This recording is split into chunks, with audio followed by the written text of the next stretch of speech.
Game number 2, depending on the draft. But I get your statement. I just feel like that game was very clean when it ran either way. Like, amazing pick. They outdrafted them, but they also did it super clean. Ritsu's Huskar is fantastic. I don't want to take anything away from them. That's not what I'm It's just really surprising that a hero like that would get through when they've shown it in the qualifiers. Done it multiple times. They've last phased Huskar. And I think there was one game that was super clowny that they won, but they should have won a lot earlier. That was against Singularity. Yeah, and it just felt like they've already shown they play it, and you just let it through. Why? Why? Did they actually win that game against Singularity? They did. Yes. They were really far ahead, then they lost 2 team fights, fell far behind, and then came back and won the end. Or they had Huskar Spectre. I think that one was like so back and forth that it was that the troll Lincoln's game? Yes. Yeah. It was the one that gave. Don't mention the Lincolns. It made Andy physically ill. Yeah, I was like sure both teams won that game by at least 3 times each, so it's hard to remember exactly what the final outcome was. Yeah, but. True. All right, first phase bans in this match. We got anything different? Chen first phase by OG. There's a Magnusers. I was wondering about the IO. The IO does come through by Wind and Rain. Even though they had first pick, they could have let that through. They might have had a feeling that OG were going to leave it, and they don't want it themselves, so they're just basically covering their bases. Has Wind and Rain played IO yet in the qualifiers at all? Or is it it would be funny if they've played like 10 games now and every team is just banning it out of fear and they don't even play it. That would be kind of fun. The bluff has been called basically by OG. They now know. They're like, okay, we don't have to ban IO if we make it to game 3. That's good news. But then what does this leave for Wind and Rain with first pick then? Assuming, what is this like? Winter Wyvern is the other hero we're missing. Right, yeah. That's the one they've been playing a lot. Then OG could get Beastmaster again, theoretically, if they do decide to pick Wyvern if it's not banned here. And Winter Rain also banning all these like support trader heroes. And okay, so they're gonna let Wyvern through. I don't think they're gonna pick Beastmaster this game, OG, if they leave Wyvern in. I don't think it's the right approach. It's like playing into the enemy's hand. Wyvern is one of the better supports against Beastmaster. Wind and Rain obviously know what they are getting themselves into if they pick it. Perhaps we could see OG steal the Nightstalk. What about Lycan too? That was like a first phase ban for a while, and I haven't seen it recently. That hero against Wyvern is a really interesting matchup. They had Nagos in. We forgot that. That's the one. Lycan is interesting against Wyvern just because conceptually Wyvern is really strong against heroes that have a lot of units, right? Like you curse and all of the units hit you. But Lycan's units are so fast that he actually just presses ulti and he sends everything else than his hero on the Wyvern. And no matter which of the summons you curse, it gets killed really fast by the summons, and then it just keeps running you down. So you're actually out of the fight. And Wyvern hates the matchup for that specific reason. But if Lycan ever drops the ball, you curse him. With his summons next to him, and he just kills himself for full HP. We'll see if it gets relevant. I would imagine Wind and Rain might not even want the Wyvern now that they have Naga, because those 2 heroes don't synergize particularly well. It can be decent, but I would imagine they grab a Mirana as their second pick in this phase. It's like the nightmare combo to play in pubs where your supports are going to ruin your game for you by songing at the wrong time and then Winter's cursing at the wrong time. So Naga Disruptor, Naga Jakiro used to be things that were picked very often. It seems like that's kind of fading away now. That kind of combination of heroes is sort of not as prevalent as it once was. It just seems like people cared more about like the team fight setup and they didn't care quite enough about thinking about the lanes. Naga is a little bit countered by Clockwork in the laning stage. Naga's got high armor, but Clock doesn't care. Chases her down, separates her, and helps guarantee the kill. I think Jakiro is definitely a hero that's just fallen by the wayside for not really too many wins. It's still really strong in lane, that offers you push, and I feel like a lot of the lineups that we've been seeing, there's usually one hero that hits towers and everyone else is just so bad at Siege. I would not pick Jakiro. I think it's really bad. Well, not obviously as Wind and Rain now. I would not pick Jakiro. But I just mean in general, Jakiro does have a...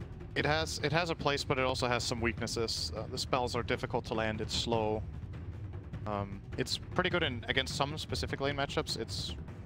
Against most lane matchups, it's good. There's some specific ones that are hard. Another common thing about picking Clockwork into Naga is that you can't use Song of the Siren when you're under battery assault.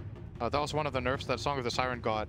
I want to say more than a year back, was that it got longer cast animation. Yeah. And you actually can't cast it when battery assault's on you. So hook cogging Naga is really high value. She can't mirror image either. Both spells have too long cast animation, I'm pretty sure. Okay, so they open Nightstalker instead of the PL this game. Can you mirror image? No. They have like the same cast point, don't they? Song and mirror image, they're both really long. Would you like me to check? Yeah. I think mirror image is actually longer, so you shouldn't be able to cast mirror image. Not much of a Naga player. I'm positive about the song thing though. I'm also very certain about you.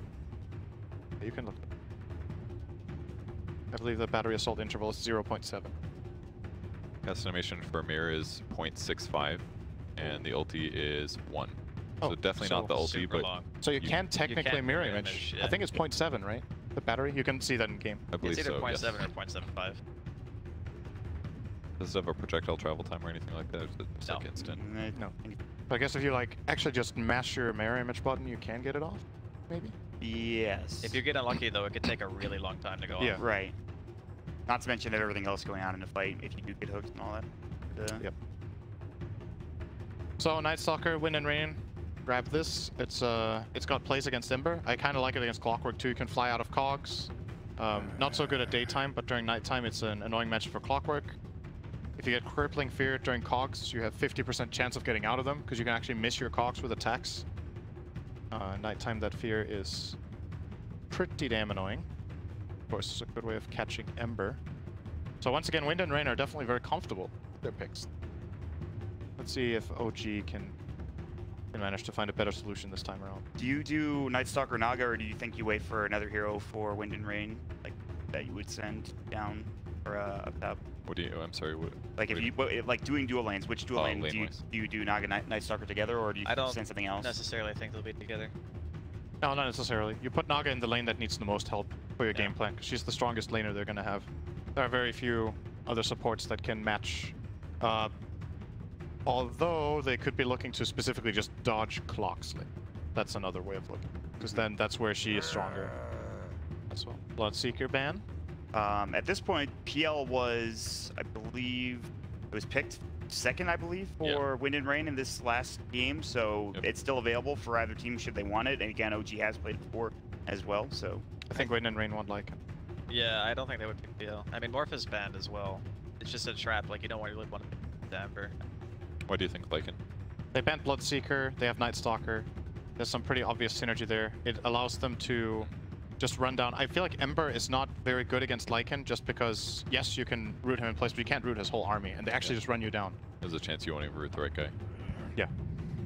They banned it. Witch Doctor grab from OG. And it's crazy how in the Deny past few days that it's been Witch Doctor instead of Warlock. We saw a lot of Warlock the first day, maybe even a little bit the second day. Now it's all Witch Doctor coming out. It just feels like 30% of the games you watch Warlock, he just seems so bad. He's like good in the laning stage, and then for the rest of the game, he's just useless. And I feel like those miss games where that hero feels terrible just have really hurt his trending. Witch Doctor is the solid lane version that has sustain, but also is way less cooldown reliant and better in skirmishes. Yep. So. Like if you miss that golem as Warlock, if you have a bad golem, you have a bad another 2 minutes ahead of you. And if you're playing a Witch Doctor and they pick Huskar, you also don't hate life as much too. Not all bad. So they still go I for don't know Wyvern. if I like the Wyvern. Nah, me honestly. neither. I'm looking at it and I'm thinking, Wyvern is a hero that you either open with, or you pick it to directly counter something, and it's doing neither of these things right now. So I'm kind of wondering what the purpose is. Yeah, because the other two picks here are not necessarily leading into a great Wyvern game. They did have Night Stalker in their last Wyvern game, but I feel like the lineup of both teams played more into Wyvern's hand. This hero, in my mind, is not very good against Ember Spirit. He's super mobile, he does a lot of magic damage against your Cold Embrace. He can catch you at any point. Even if you have good positioning, you can just get outplayed. Like, even if you're doing the right thing, it can fail. He's also at risk of getting hook shot. You can fly out of the cogs, but it's still, you get the stun, you give Ember time to catch. What about benefits with Naga Siren Sleep combo? Like you could do, hypothetically, have better vision of them, sleep at the right time, get a Winter's Curse out?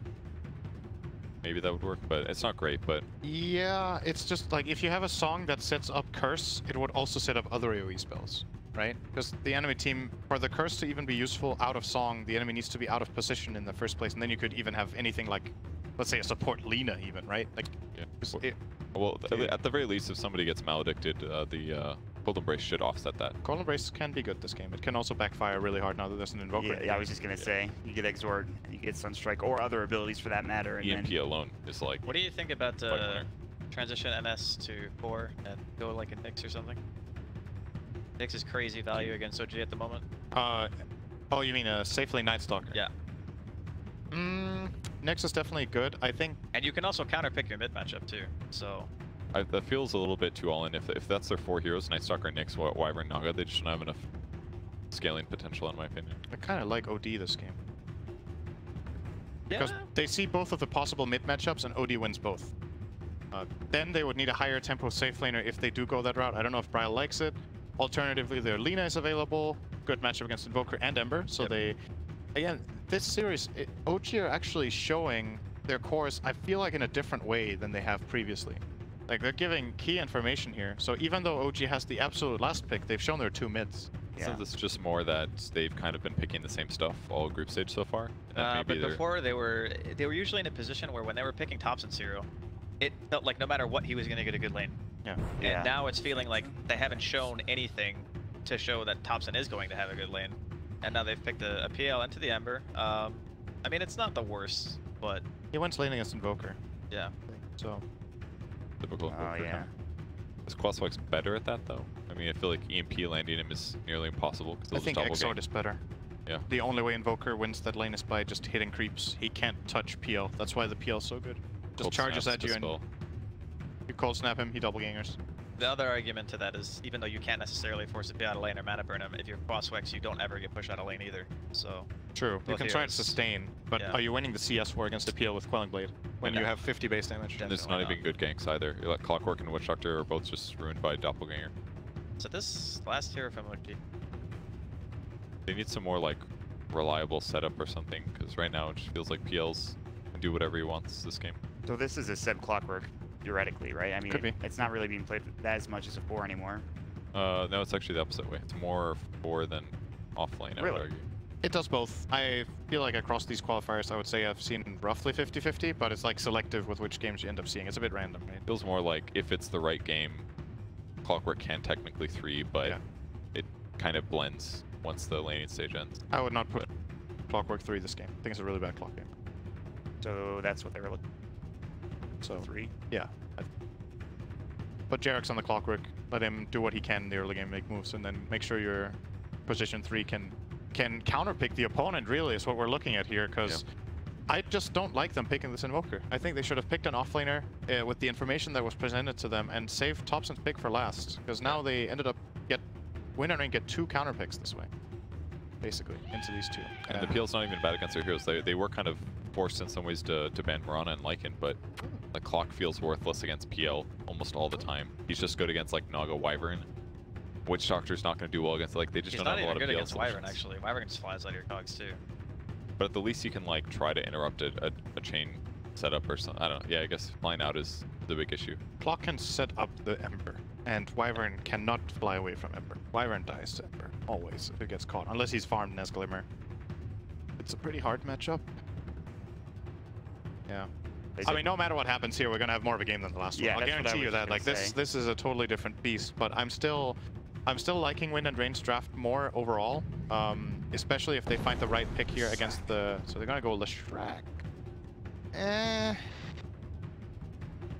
Not so sure. In my mind, Wind and Rain could have taken more advantage of the picks that this Invoker Ember could have definitely been countered more than PL Lesh, I think.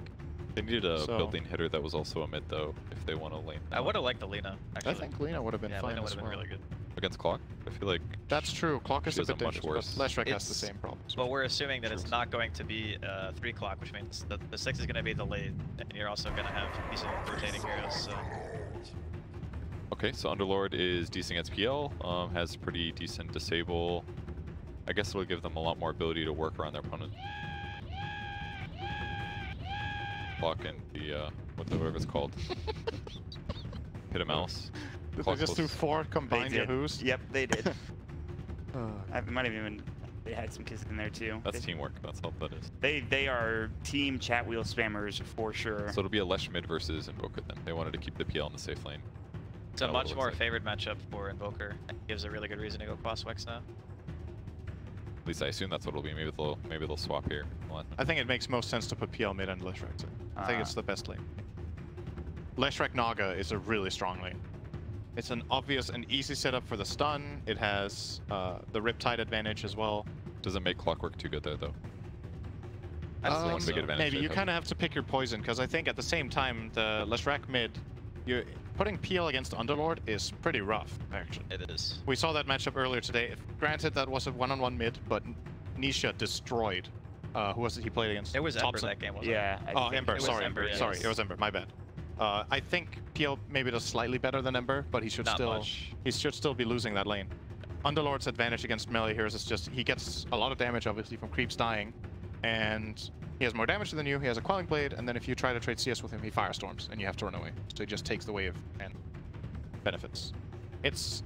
I can see logic to both options, so I'm not going to say what I think just flat out is one thing is better than the other. Because you're right, if you put the Lesh Naga top, you make Clockwork's lane very nice. So it's about what they think is more important for their draft here, Wind and Rain.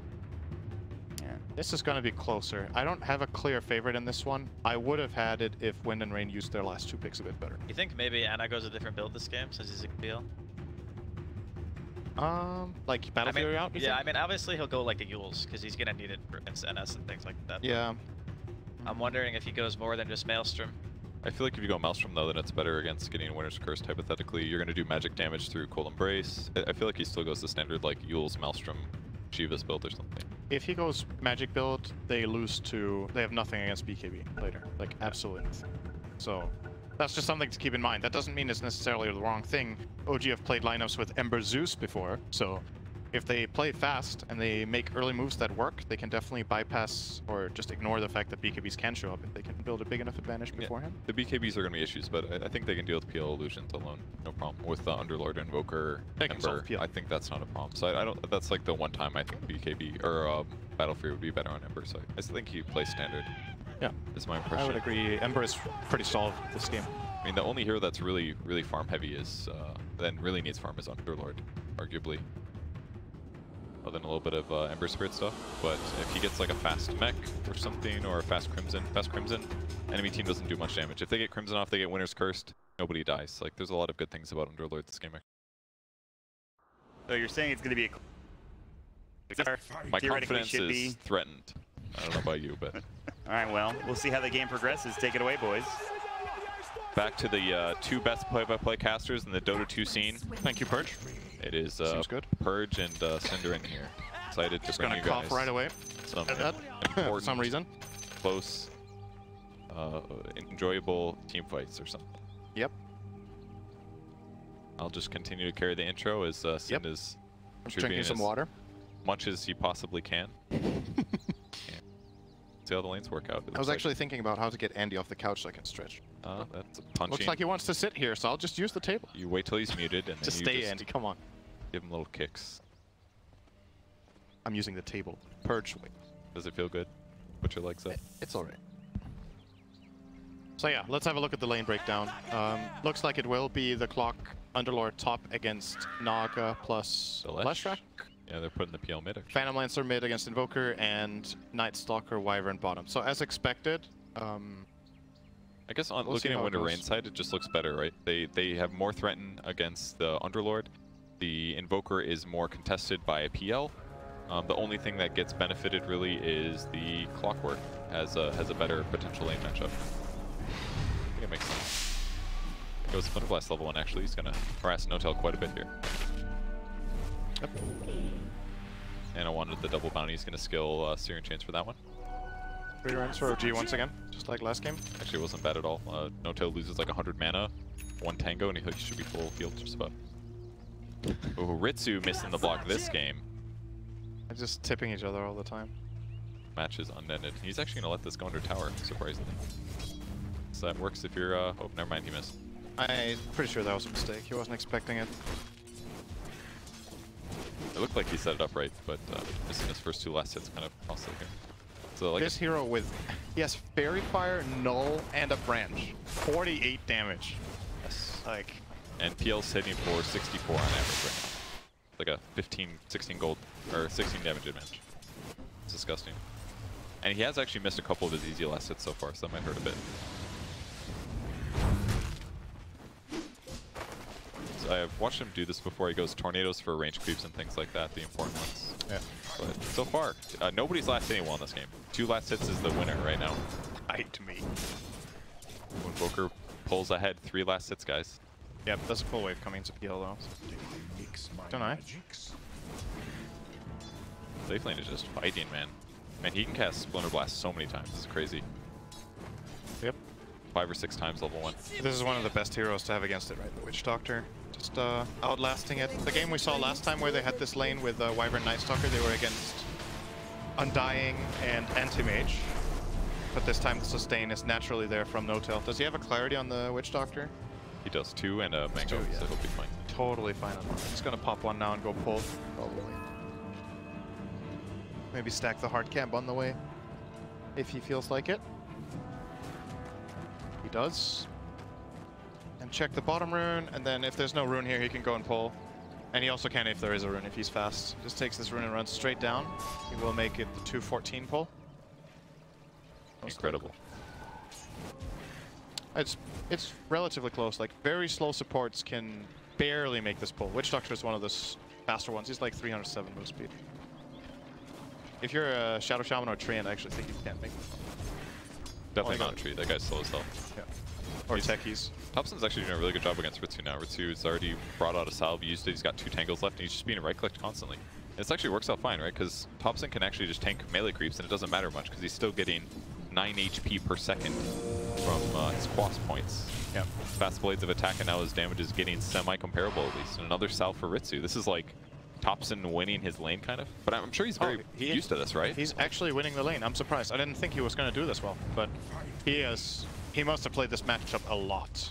Because this is a classic counter pick to invoke. Exactly, so. Yeah. Classic counter pick from at least like a year and a half ago, so I'm sure if he's the one weird guy playing Invoker in pubs, everyone's like, oh, this is easy, I can just play PL mid. He should know all the intricacies of this. And yeah, completely even on the mid lane. Underlord is doing great top, and Ember is doing great in the safe lane, getting more than the Night Stalker. So this time around, OG are more than breaking even in the lanes. Last game they were getting dumpstered, so off to a much, much better start. And I can definitely see this one going to be close around the mid game, and then it's about who has the better teamfight execution. That's actually one thing we didn't talk about with the Leshrac pick as well. That is a hero you can use Song of the Siren with. Can Song into Split Earth, and pretty powerful. What, Song into Diabolic Edict? Song into Edict, the combo. Ritsu's actually just being zoned. This is pretty crazy, but got a whole 8 armor plus yeah. So my point of reference for this matchup is back when Poor Man's Shield existed.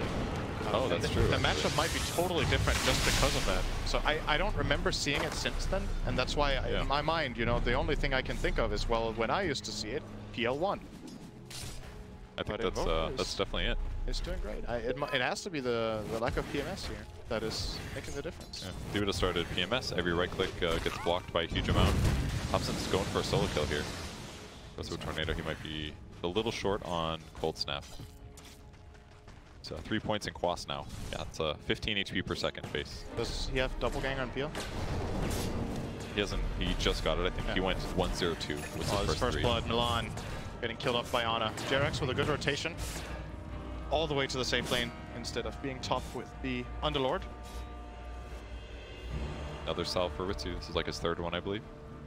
Still the net worth difference in mid should start being really big. Like, they have about the same CS, but look at that. 800 gold advantage for Invoker. That is just raw regen, and Invoker's buying nothing. He's buying items. Just damage, yep. 2 nulls, 2 blades of attack, doesn't finish phase boots until later. It's actually insane, that amount of regen. It's also 1 extra bounty rune. Did they get more than 2 on this cycle? They got 3 this time. So they've got 3 twice. The reverse of last game. Yeah. Oh, but this one isn't even used yet. So they still have a bounty rune to pop. He's just holding on to it for now. Mana boots used by Bryle, and Ritsu will TP back to mid lane. Just letting the bounty age a little bit. Yep. It's been playing a lot of Under Hollow. Appreciates a fine cheese. Yeah. It is, however, a rune. Not a cheese bird. I know, but he's aging. Do you want to make a whiskey? I should have made a whiskey reference because he's drinking. That would have been good. That would have been way better. I've been playing too much Under Hollow cheese on the mind. That was a good whiskey reference. Thank you, man. Don't drink it. But I know it. Ritsu a whole level behind him, just picking up 6 now. Thompson getting a little pressure. Coming in from No-Tail, but good timing on the Doppelganger, and, well... It's a really good dodge there. Caught the ground with that one. Like one of those ones where for the animation we forgot to press S in time, and it was like 2 seconds ago, and then. I think he might have just been casting it on the off chance that one of the ones falling from Tornado was in fact real, because then we would see the real one straight away. Yeah, we would stay on it, right. There is a big armor issue on Invoker. That's the one downside for him. But Anna in trouble. If Nightstalker had a mango, he might have dove for that. Does he? Milan has sticks. They probably didn't feel like it because there's sticks on the Ember as well. Searing Chain's bottom. Pretty good cask actually. Trying to break raindrops a little more, I guess. Oh, they scan top. They actually do spot the Naga Siren here. Maybe fearing a gank. I like where Thompson's standing actually. Very safe in the river. Yeah. Top lane. That was not the guy they wanted to split Earth on, but it might still be enough to get the kill. Lightning Storm just barely getting Jerax on the way out. It feels extra good to get the kill while he's TPing, because then he cannot TP back to lane. But trade-off here. Oh dear, they overextended onto Seb. He's going to be really happy with that kill. That is so big, solo core kill. At the same time, Nightstalker did take all bottom. Very different game this game. Yeah, so different. OG are looking pretty dominant in this lane stage. Anna's in trouble. He went for Searing Chains to get a last hit and harass the Wyvern. The Casca is going to buy him some time though. And no more mana for Milan. Brad still looking for a chase though. He's got Flame Guard finally though. Oh, the aggressiveness. I'll be right back, guys. He's literally not hurt at all by this. They just spent how much mana using Voids on Nightstalker? Here he is back in the lane. And he gives bottle charges to No Tail. Nice play from Mana. He really knew the limits there on the TP out. Derek's rotating over, looking for a catch, but they're going to back off. Look at all these Radiant Wards. Holy crap, dude. Bot lane, that's where they want to fight. Everywhere. I feel like they can see every inch of the river area. Yeah. They even see up on the shrine side as well. Diving for Forever here. Taking advantage of all that info they have from that great ward of the shrine that No Tail got placed. Kind of cost them almost. Tried to save the battery salt mana, but dive one a little bit longer. The track sitting invis in the mid lane. This could be Thompson in trouble here. We've got EMP Tornado ready.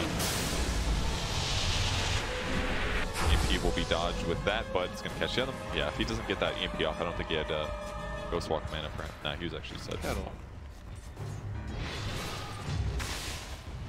They're just super diving on the bot lane here. Milan's trying to slow things down, but there's no creep wave.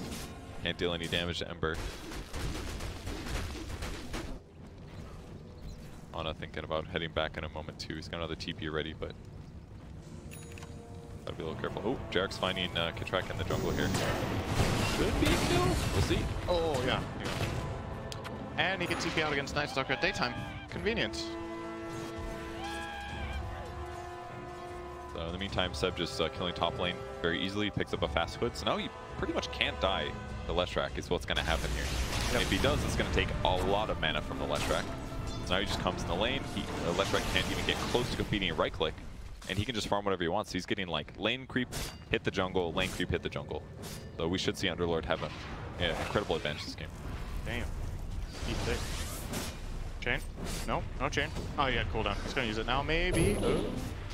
That was kind of lucky looking. Yeah, that was a chance of that failing, I think, but gotta take the chance. Got one more remnant. Witch Doctor's running, he will be fine. There's only a Nightstalker slow. Oh, convenient bounty rune on the way back for No Tail, very nicely timed. Cask. Point 5. Actually might be a player with Flame Guard. Oh, maybe not. Ooh, he dodges the lightning. That's his last remnant node, so this is any hit here. Good Cask. Wow, that was so close. Man, Anna just does these like crazy plays. I feel like he's played Ember Spirit in the safe lane like every game for the last month or something, so he just does everything perfectly. He is very normal.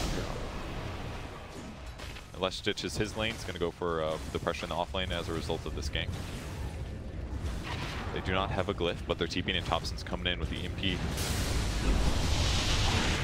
This is pretty dangerous for Lester. He's going to lose all of his mana here. Oh, that's Cask. Oh. Thompson, no urns here. Else that would be a dead Lester. Oh! From downtown. Good 6 there. He's chasing with Ghost Walk as well. Slow coming, but probably no other follow. Just that amount of healing. He has his... Yeah. He's getting Witch Doctor healed and with all those quas points. I feel like he just does this so they'll waste a little bit more mana. Like if they spend an extra 100 mana, there's no way they can stay in the lane. They have to go back. He's gonna... Ember. Oh. was Well, close. Both extremely low on Jack's health. looking for him. 10 seconds to the rocket. Does he have a rain drop? He does not. Oh, nice. Oh, he predicted it too, but He thought he was a bit further north. he read it, dude. That was almost a double back and forth next level play. Yeah. What a big lead, though. 8K. Jeez, this is like last game. How?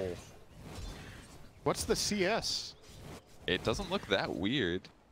The Night Stalker is 40 CS behind, or well, 60 behind Underlord, right? That's like, Oh, the mid heroes yeah, are relatively even. OG got more bounty runes, and they got kills, and they've taken, have they taken a tower? Top tower? Just the Mid top tower, yes. Just top. It's the one that Underlord pressured when Still, the Lesh. 1,000 gold just from this. I don't have as much confidence with Leshrac going into the mid game either. Oh yeah, the PL spent so much gold on regen. True. You're really starting to feel it here, how much that ended up mattering. He's 1,800 gold behind Thompson on that mid lane. I'm sure Thompson feels real good considering how last game went. Oh yeah. It's fun is- it's fun to play Dota. You mean beat people? Is that what you're referring No, to? just play Dota. Last game he didn't get to play. Oh, really. okay, yeah, yeah. Now he's at least having a good time. Vanguard's up on Underlord. And with PL 600 gold towards his Diffusal Blade, I think he's going to be a monster for a long period in this game. Like That was just like, you're cute, you know? Yeah, it's just gonna stand here. Who cares, man? Hit me. this is one of those glory Underlord games, honestly. It really is. Do whatever he That was wants. a great pick. He's gonna barrier off. Oh, that's a snipe on the Night Stalker. Clockwork coming in to connect with Thompson, and importantly for Thompson, he gets earn charges here. He will be buying the full Spirit Vessel in just a second. I'm sure they'll be looking for a kill. With those 2 charges, if he just goes the Secret Chop, picks this up, definitely a kill and waiting. Wyvern's the hero they find. Look, trying to ulti here, but the Cold Snap and the Battery Assault doesn't get it. It's a pretty nice synergy too. He's dusted up. Alright, he's in trouble. He's gonna die now. Bought his item. Forgot about the recipe. Didn't have the recipe, so no auto pickup. But I mean, right, he's still very vulnerable to damage. Like his regen's insane, obviously, but he does not have enough armor to just sustain these attacks. The health from the vessel definitely helps them, which he will be picking up now. So even though they got that Invoker kill, it doesn't feel that good because they're losing their mid tower. That was a big rotation over from the Dire. They're looking to trade for bottom, but losing your mid tower to a solo Witch Doctor is... It's not ideal. Seb was working on that one for a while. True, Okay? true. But Seb left, and the Witch Doctor didn't have to back either. So he kind of just finished it off on his own. Good feeling.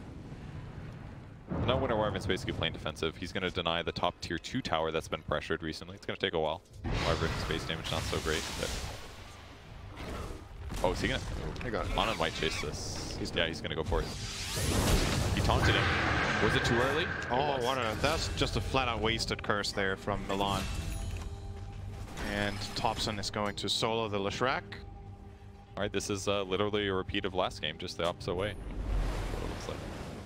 Ward behind the tier 2 towers. They're going to pressure this as well. Nagasiren's only level 6. Bot going to spot out Ritsu. Man, Frev level 6 as well only. Doesn't even have phase boots yet. When this game started, I was not expecting it to be an 11k lead minute 15. That's actually really surprising. That is this one-sided. They're going to get 4 bounty runes again, as it looks. Unless Naga can break this one. What if you miss micros for 4 seconds? It's happening. It's happening. Forgot. Too busy trying to avoid death mid lane. So. And Anna will find Kitrak here. I guess nobody wants those bounties right now. I think Anna probably looking mid lane, not noticing Yep. the guy standing next to him. And the change here comes Underlord. Dark Rifting into mid from bottom. They want to push. Tornado EMP. Oh, nice slide chains. And this song is not going to save anyone but himself unless... Okay. Oh! Last bounce and see ya. Oh, okay, actually nice mirror image, but see ya still. Milan going to fly over the cliff here, getting out, but that's pretty much the only good thing happening in this exchange. Oh, Ritsu could be in trouble as well. Tornado into Ice Wall. He will doppelganger this one off to the left. Trying to bait them with the illusion, but it doesn't matter. Thompson has already called his bluff here. Cask was bouncing anyway. My god. They are just... Winter Wyvern looks awful here. Oh, the Underlord! The Underlord! Oh, a little early. Almost had it. Although he did have Flame Guard, so You very need to likely. be super clutch with that to hit that before Flame Guard comes in. Oh no, Flesh in trouble. Here comes the Sunstrike. Oh, okay, they did it. Really, honestly, very elegant executions here from OG. They make it look so easy with the slide chains into spell combos. This is the stuff they've practiced a lot, and they're very good with. Pipes up here. That's going to hold things off. That was actually much smarter rushing the Crimson. The peel's not the issue, but if Splinter Blast slows this down, that could stop it. Fred looking like he's going to die for nothing here. This game is just over for him, and probably his team as well. GG is called. Wow. Okay. Somehow more dominant than the previous game. Like, this felt like last game OG was like, this is all we can do, and they did their best. This game just felt like they just put Winter Rain on the back foot, and they forced terrible moves, and they made them look like a tier below.